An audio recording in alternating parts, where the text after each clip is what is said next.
આજ તો આપણી દુકાને આપણો ફોલોઅર્સ આવી ગયો પતંગ લેવા માટે, પછી તો એને આપી દીધા પતંગ. તમારે જોતો હોય તો આવી જજો દીપ મોબાઈલ શોપે.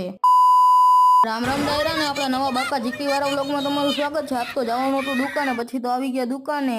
તો એક થી એક નવા ફિરકા આવી ગયા હતા. પછી તો મને મળવા આવી ગયો મારો ફોલોઅર્સ મિત્રો. મને ફૂલ જ ગમ્યું. તમે આવી રીતે જ સપોર્ટ કરતા રહેજો મિત્રો. પછી તો હું ને રેન કરવા માંડ્યા ધંધો. આપણા સ્ટોલે દીપાનો વ્લોગ બનાવ્યો, એ તો શરમાઈ ગયો. મને કે વ્લોગ ન બને, પછી તો શરમાઈને મોઢું હંતાડી દીધું. આમ તો ઠંડીમાં પહેલી વાર નાઈને આવ્યો, એની ખુશીમાં મારી માટે લઈને આવ્યો ચોકલેટ. પછી તો અમે બે ભાઈએ ખાઈ નાખી ચોકલેટ. ગજબ બેઇજ્જતી હે. મને રેન તો આવી ગયા બાપાના પૈસા બગાડવા માટે. પછી તો નાસ્તામાં મજા ન આવી તો આવી ગયા રેડ પેનમાં પાર્સલ કરાવવા માટે. પછી તો કરાવી લીધું પાર્સલ. ઘરે આવ્યો તો કોકનો છોકરો મારા ઘરે બેઠો તો મને કે ડોન જેવો લાગુ ને. ઉપર આવીને તો બેસી ગયા જીટીએ ભાઈ રમવા માટે. નેક્સ્ટ વ્લોગમાં હું તમારા બધાનું જે ફોલો મને કરશે એમનું નામ વ્લોગમાં લઈશ, તો તેના માટે ફોલો કરી નાખો. મળીએ નેક્સ્ટ વ્લોગમાં. ત્યાં સુધી બાય.